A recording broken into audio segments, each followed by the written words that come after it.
sejam bem-vindos Eu sou a Ketin Carvalho, eu sou bailarina, sou realizadora também desse projeto F60.3, onde a gente abordou o transtorno de personalidade borderline, que eu fui diagnosticada na pandemia, e aí eu resolvi falar e trazer isso, né, na dança. Como eu sou bailarina também, resolvi trazer esse assunto, assim. Como ele também não é muito falado, né?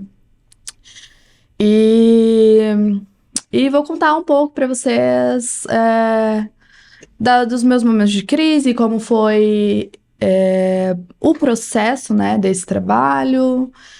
E tô aqui com o Cláudio, meu parceiro, para falar um pouquinho Estamos também. juntos nesse projeto, né? Ele nasceu um pouco dessa discussão quando a gente começou a entender um pouco mais o que era o borderline. Acho que a gente começou a entender o que era o borderline juntos, né?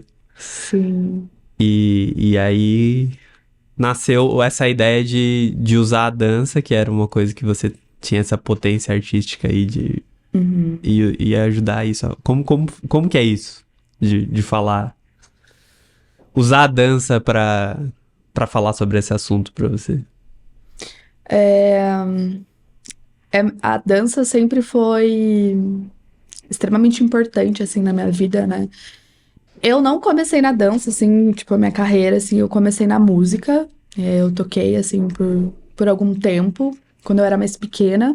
E ali, tipo, eu descobri que eu queria me envolver com a arte e como a arte me ajudava no meu vazio. Mesmo que naquela época eu não sabia que, nossa, o que eu tenho, enfim.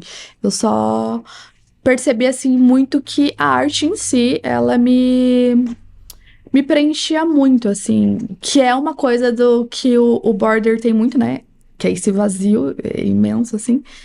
Então a arte me ajuda, me ajudou e me ajuda, assim. É a única, assim, que tá comigo desde o começo, assim, quando eu estava muito mal, em crise, enfim, assim. E aí, depois da música, eu fui pra dança, naqueles meus impulsos, assim, de border. Quem é border entende, assim, que a gente tem um impulso, ai, do nada, assim, tipo, eu vou fazer isso, vou fazer isso. Que por um lado é bom, porque a gente conhece e faz muitas coisas. E aí eu decidi, vou fazer dança. Daí, no outro dia, assim, eu lembro, eu já vou para um estúdio procurar, fazer aula. E aí eu amei, assim, eu comecei pelo balé clássico. Eu me apaixonei muito, assim. E eu lembro que nessa época, o professor que eu tinha, assim, maravilhoso, Jair Gabardo, ele me incentivou muito, enfim, aí fui procurar fazer faculdade, enfim, só fui caminhando, assim, cada vez mais, assim, na dança. Mas dentro desse projeto do F60.3, Aham. como foi abordar o borderline através da dança? Foi bem desafiador, assim, né, por todos os meus Porque medos, é assim. você validar algo, né, que talvez você não quisesse validar. Tipo, expor, assim, né, que eu tenho um transtorno. Então, foi bem difícil, assim, no começo, assim, foi bem difícil pra trazer isso à tona, pra falar, porque eu tinha que expor, assim, o que eu tava sentindo, porque eu ia falar sobre isso, né? Então, foi bem difícil, assim, mas, por outro lado, foi muito bonito e muito, como que eu posso falar? Tipo, muito, me entreguei, assim, por completo, assim, nesse trabalho, assim, através da dança. Mas como foi esse processo de criação, de usar o borderline como força Aham. motriz pra criar? Eu tenho, assim, o meu processo, assim, bem maluco, assim, de fazer coisas, de criar coisas, assim. E, e foi bem difícil, assim, dividir isso com o grupo, assim, sabe? Porque cada um tem uma forma né, de criar, de trazer isso. E então eu tive essa dificuldade, assim, em jogar pra fora a forma como eu trabalho com a dança. Porque pra mim, assim, eu queria... Tinha momentos que eu queria, tipo, ai, não quero mais, eu só vou ficar... Eu vou fazer meu trabalho sozinha, porque daí não vai ter julgamento, não vai ter... Porque Porque às isso é bem vezes... característica do Border, né? Tipo, você sempre achar que você tá sendo julgado, assim, que você tá sempre sendo notado.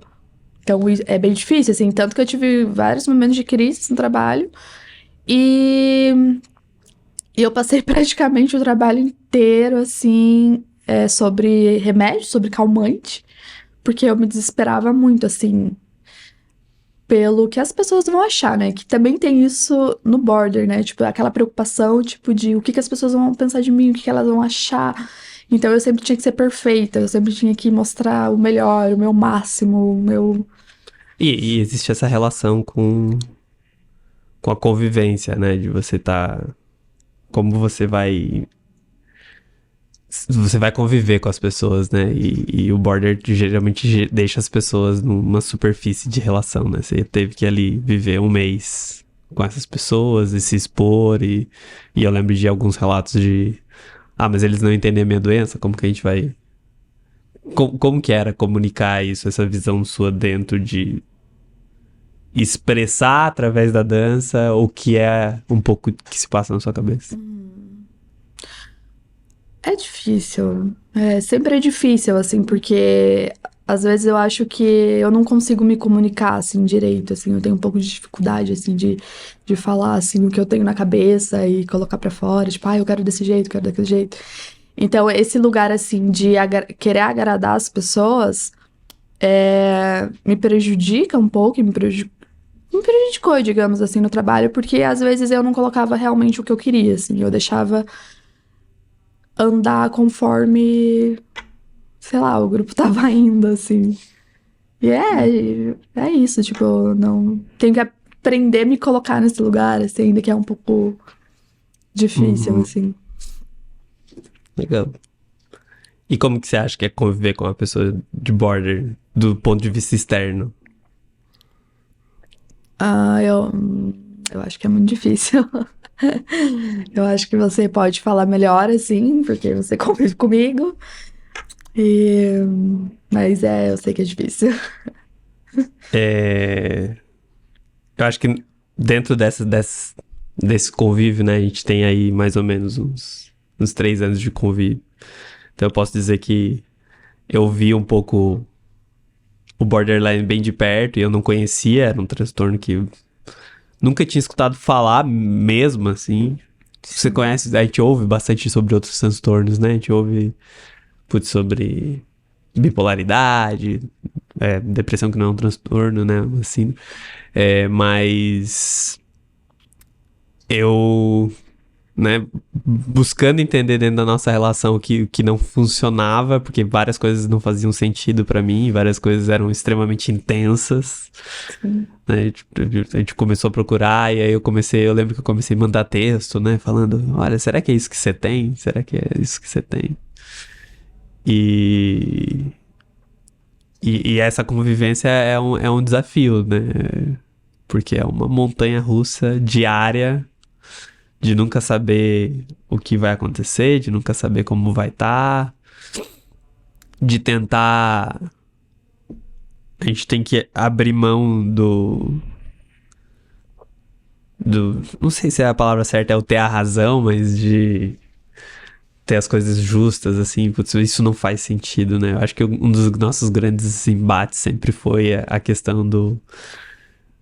Mas isso faz sentido, isso é justo, e muitas vezes o border vai ter o acesso, vai ter a crise dele e ela não vai fazer sentido, mas você não pode confrontar o border com isso, porque naquele momento de crise ele não tá fazendo sentido com nada.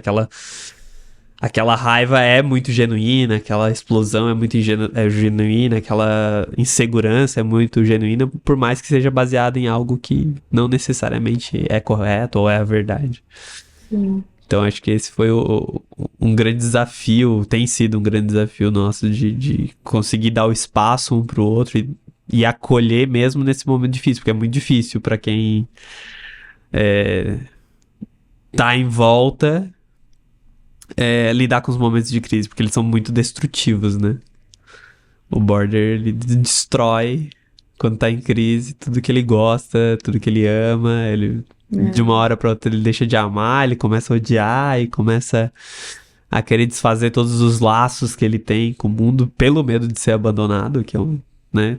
Você vai pensar. Sim. E você tem que, né, ter essa calma, essa paz de espírito que não existe sempre. Então, às vezes, isso alimenta mais, retroalimenta a crise. Sim, sim. E aí eu acho que gera também um pós-momento da crise, daí a culpa do Border, que tem que lidar também, né? Sim.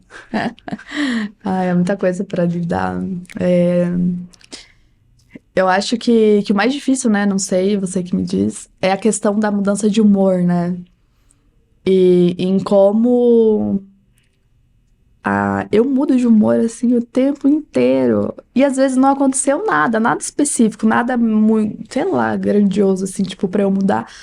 E eu mudei. E às vezes daí você me pergunta, tipo, por que você tá assim agora? Eu fico, não sei, eu só tô de mau humor. Muitas vezes é bem gratuito, né? Mas eu acho que quando os gatilhos são. Porque, né, você vai pegar em gatilhos da pessoa e às vezes os gatilhos geram acessos de raiva que a pessoa fica completamente cega, né? Sim. Não vê mais nada em volta. Eu acho que isso é um desafio para quem convive, que é realmente isso, tentar não entrar nas provocações, né? Porque o Border vai te provocar, ele vai te levar no limite, porque ele sabe, assim como toda pessoa, né, que tem uma intimidade muito grande, ele sabe onde te atacar e ele vai tentar te atacar no sentido de se defender, porque ele tá ali, de alguma maneira, Se proteger. se protegendo de alguma coisa, né? E geralmente é algum gatilho que não é proporcional à raiva, né? É isso que eu... Tipo, pra mim, assim, né? Eu acho que os borders aí também vão entender essa questão da intensidade, assim, das coisas, né? Tipo, quando eu tô com raiva, eu não tô com raiva, eu tô com muita raiva. Quando eu tô feliz, eu tô muito feliz. Tipo, eu tô, nossa, eu faço de tudo. Tipo assim, eu sou aquela inimiga do fim das festas, que fica, ai, bebe todas, ri com todo mundo, dança até, sei lá, machucar. Que é uma coisa também que me prejudicou um pouco na dança, assim, essa intensidade. Porque hoje, assim, eu me machuco, assim, muito fácil. Tipo, eu tenho várias questões, assim. Porque antes, lá no começo, quando eu não sabia que eu era border, eu não sabia como lidar com essa intensidade, assim.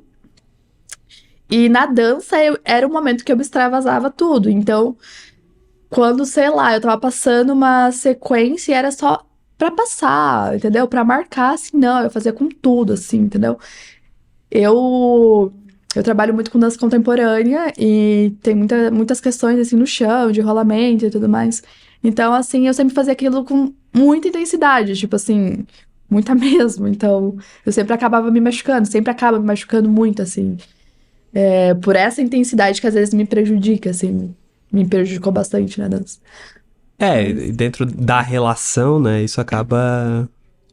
Porque aí vai trazer muito essas questões, né? Como é muito intenso, mesmo intenso pro bem, ele acaba... Todos os extremos são prejudiciais, né? Sim. Então, a gente que tá de fora vê muito isso acontecendo e vê quando o ponto tá sendo passado e vê quando a gente tá... E é muito difícil, não é a palavra, talvez não é controlar, né? Mas tentar entender como proteger, né, o border. Eu acho que é porque ele vai tomar decisões extremamente impossíveis e algumas decisões dessas impossíveis, por mais que seja, às vezes, algo pequeno, mas pode gerar danos, né? Mesmo, sei lá, de impulso materialista, de não conseguir guardar dinheiro, de não conseguir planejar coisas. Sim. Então, entender disso E fazer o border entender que você não tá tentando controlar ele e tá tentando fazer né, ajudar, é também, às vezes, outro ponto de crise, né? Porque não gosta de se sentir controlado minimamente, né? Então, mas também tem um medo de abandono incrível. Tipo, são extremos, assim, né? Tipo, extremos o tempo todo, assim. E isso é bem cansativo, assim, pra gente, sabe? Porque às vezes eu chego no fim do dia, eu fico, nossa, eu tô muito exausta, tipo, e não só exausta por questão física, assim, né? Mas por mental, assim. Porque como a minha cabeça, tipo, ela não para, assim, sabe? Os sentimentos é o tempo todo, assim, é tipo uma montanha russa. Então, às vezes, isso é bem cansativo, assim. Tem vezes que eu falo, nossa, eu só queria não ter sentimento nenhum, porque daí eu fico. Gasta muita energia com isso, né? De ficar, mas se eu fizer isso, vai gerar uma crise, se eu fizer aquilo, vai gerar uma crise. Então, você tá sempre nesse estado de alerta, sempre pensando se o que você pode fazer. Então, é bem desgastante pra todo mundo que tá ali convivendo com essa situação. Óbvio que tem essas coisas incríveis, né, do relacionamento, que putz, é a pessoa mais animada do rolê, é a pessoa mais alegre do rolê. Quando tá em cima, é sempre muito bom. Mas aí, depois do tempo que você acaba convivendo, você fica pensando, putz, quando tá muito em cima também, uma hora vai descontrolar e aí você não consegue, às vezes, nem aproveitar esse momento de que tá tudo bem, assim. Óbvio que isso, com terapia, ajuda, né? Acho que Sim, é isso. terapia é importante para todos, sempre. Tanto para quem tem a border, porque a terapia é o mais indicado para quem tem border, né? Mas principalmente também para quem convive, né? Porque a gente tem que lidar com uma situação e entender como lidar com essa situação, que não é uma situação tão óbvia e objetiva. A gente tem que fazer várias análises nossas mesmo, de como agir com isso, de como entender com isso, com o transtorno. Então a terapia, ela acaba sendo essencial, não só para quem tem border, mas também para quem convive com o border, né? Porque acaba influenciando muito, são relações difíceis e não quer dizer que não sejam relações ruins, longe disso, né? São relações muito intensas Sim. e muito verdadeiras. Border tem muitas coisas boas, não é coisa ruim. Mas é isso, às vezes a gente não entende onde a gente tá pisando, a gente levou um bom tempo pra entender dentro da nossa relação que poderia haver um transtorno ali, até a gente conseguir realmente buscar ajuda e entender. Porque a gente confunde muito com essas coisas comuns do dia a dia. Ah, é o ciúme, mudar de humor é ok. Mas é quando a gente vê que isso começa a prejudicar a vida da pessoa e prejudicar as relações em volta, né? A gente tem que ter essa atenção a mais. Então acho que é isso, né? Sim. Você ouviu o podcast Diários de uma Borderline, que integra o projeto F60.3, projeto aprovado no Programa Estadual de Fomento e Incentivo à Cultura, Profice, da Secretaria de Estado da Cultura, Governo do Estado do Paraná. Realização, Ketin Carvalho. Produção, Aluri Vídeos.